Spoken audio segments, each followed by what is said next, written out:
बच्चों, इस वीडियो में हम पढ़ेंगे चैप्टर पिंकू और पिंकी।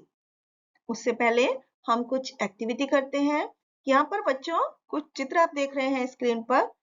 आपको उनके नाम लिखने हैं और आपको बताना है कि आपको उनमें से सबसे ज्यादा क्या खाना पीना पसंद है, जैसे कि चॉकलेट, केक, पेस्ट्री या कोल्ड ड्रिंक।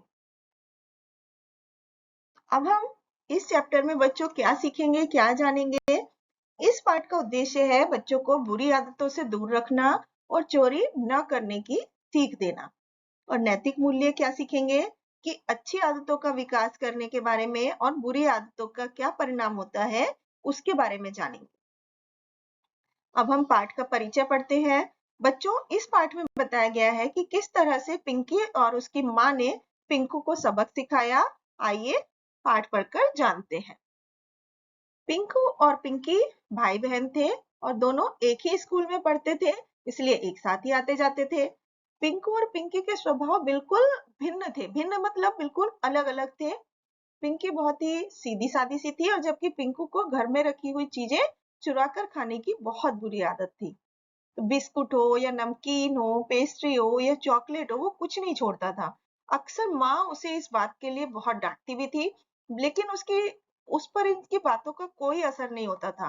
तो एक दिन गुस्से में उसकी माँ ने आकर उस अलमारी का ताला ही लगा दिया जिसमें बिस्कुट वगैरह चीजें रखी होती थी। तो उस अलमारी में बिस्कुट आदि के अलावा दवाइयां और कुछ और भी सामान रखा हुआ था। तो एक दिन पिंकू और पिंकी स्कूल से लौटे और आते ही पिंकी की तबीयत कुछ खराब हो गई। पहले तो पिंकू ने ध्यान नहीं दिया और जब पिंकी की तबीयत कुछ ज्यादा बिगड़ने लगी तो उसने माँ को ऑफिस में फोन किया और उन्हें पिंकी की बिगड़ती हुई तबीयत के बारे में बताया।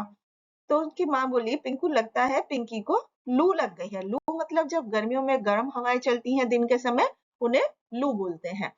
तुम अलमारी में रखे हुए ग्लूकोज को घोलकर पिला दो, तब तक मैं डॉक्टर को फोन करती हूँ। लेकिन तुम ग्लूकोज को घोलकर पिलाते रहना वरना मुश्किल हो जाएगी। तो पिंकू जल्दी से रिसीवर रखकर अलमारी से ग्लूकोज निकालने के लिए जैसे ही अलमारी के पास पहुंचा तो देखा उसमें ताला लगा था। उसने इधर उधर चाबी ढूंढी लेकिन उसे कहीं चाबी नहीं मिली। तो बच्चों, नॉलेज विंडो में लिखा है कि बिस्किट, नमकीन, पेस्ट्री आदि बाहर की चीजें हमें कम से कम खानी चाहिए, क्योंकि इन्हें खाने से हमारा स्वास्थ्य खराब हो जाता है। तब उसने फिर से अपनी माँ के ऑफिस फोन किया। माँ बोली, ओ बेटा, चाबी तो मेरे पास है, अब क्या होगा माँ? पिंकू फोन पर ही रो पड़ा कि अब क्या करूं। फिर रोते हुए मम्मी से बोला, आपने अलमारी को ताला क्यों लगाया? आपको पता था कि उसमें ग्लूकोज है? फिर तो उसकी माँ बोली, पिंकू, तुम्हें भी तो पता था कि उसमें बिस्किट पड़े हैं जो तुम रोज चुपचाप खा जाते हो। ना तुम बिस्कुट खाते, ना मैं ताला लगाती और ना पिंकी का इतना बुरा हाल होता। अच्छा, मैं डॉक्टर को लेकर अभी आती हूँ। और ऐसा कहकर माँ ने फोन रख दिया। और अब पिंकू की हालत खराब। कभी वो पिंकू को देखता, कभी रोता और थोड़ी देर में फिर उनकी माँ आ गई। तो फिर, आप अकेली आई हैं? माँ के घर में घुसते ही पिंकू ने अपनी माँ से पूछा, आपको पता है उनकी तबीयत कितनी खराब है? तभी अंदर से आवाज आई, मैं तो ठीक ठाक हूँ भैया। तो फिर बोला, अरे माँ के आते ही तो ठीक हो गई मेरी बहन। ऐसा कहकर पिंकू ने पिंकी को गले लगा लिया।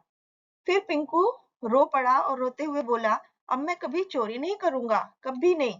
तो माँ ने पिंकू और पिंकी दोनों को गले से लगाया और असल में पिंकी और माँ ने ही मिलकर पिंकू को सबक सिखाने की योजना बनाई थी। तो बच्चों, इससे हमें क्या जीवन मूल्य सीखने को मिला कि हमें अपने जीवन में अच्छी आदतें अपनानी चाहिए और बुरी आदतों से दूर रहना चाहिए। Thank you.